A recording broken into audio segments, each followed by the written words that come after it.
Good morning. Ngasigi card ki message hape te email se ko ado ngasi se irai numit ko irai numit chu ye aduga ngarang aina hape pudi ha akshati thi da to bo ya ba khot pa ya ba mayam ma yun ha budi ha kre ko ado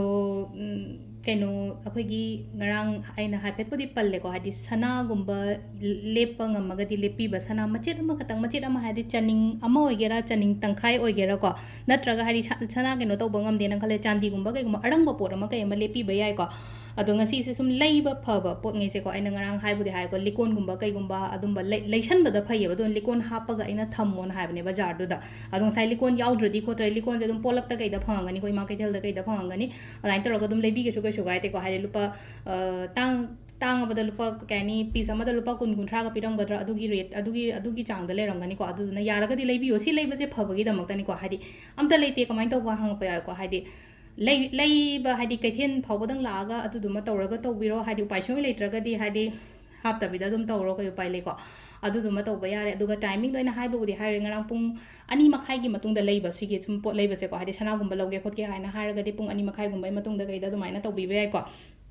aduga charity tawba ina haire ko hadi leitaba lara bugumba kai gumba leragadi khitang angamba khara mateng pangbiyo sigi numit se ko aduga phajana akhoi keno se hai tare ko अखोइना Diwali Lakshmi पूजा तब अदुमाइना हादि अदुमाइना लक्ष्मी गुंबा लाटपा खोपा लेरगदि विष्णु तौब्रा हंग तौबा याब्रा हंग पे याइको हादि कैसु काइदे को तौरसु याइको विष्णु तौबा याइ लक्ष्मी कुबेर गुंबा लेरगसु कुबेर तौबिबसु याम phaco सिगि नुमित सेदको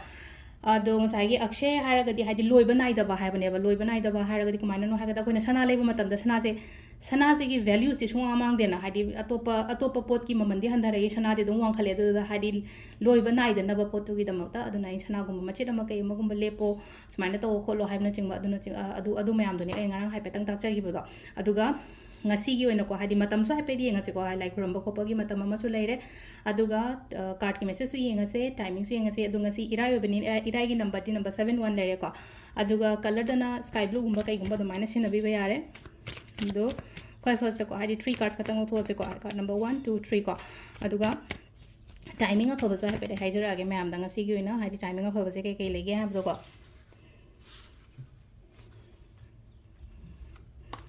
1 2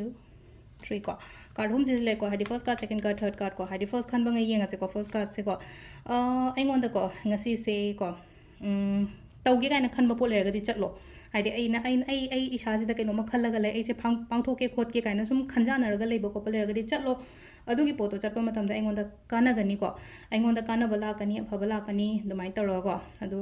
first card se dum positive oina la ko hadi mi ngon da gi offer gumba proposal gumba ke enang si tawne khulne han hadi ai gi site ta kai no ma pibira ko adu su oi ko number 2 ko number 2 sina se lai se ko khitang ko decision making gumba da hai tar se da na mo decision making gumba da bajana keno taro ga hai tar ko hadi yamna khitang khara कोक्तगी ओइना लौबीबा हाय तारे को थमोइदगी लौबोय मो ताय तारे थमोइदगी लौबा हायरगदि ए नुंगाइते ने खोते तौबिगोने नुंगाइते खोते दुदा ngसाइगी आइगिदि लेतना मीगिदो नुंगाइते ना तौबसु याबा नतेना को ai आइगोंदना क्याम कोनागिदि ai चागिने ai फैमिली सिंग क्याम यागिदगे लेमगना तौबियोबो मीगी दमक्ता को नतबिदा लेना को हाइदि आइदि केमता लेतना हाइदि मीगी दमक्ता हाना तौगे खोतकेना दमाइ तौगनो को तौ सिदा तौसु तौरोय को तौबसा हाइदि हाइदि यामना क्लियर ओय को हजिकि ओइना हायरगदि सिदा नंबर 2 गिले को नंबर 3 को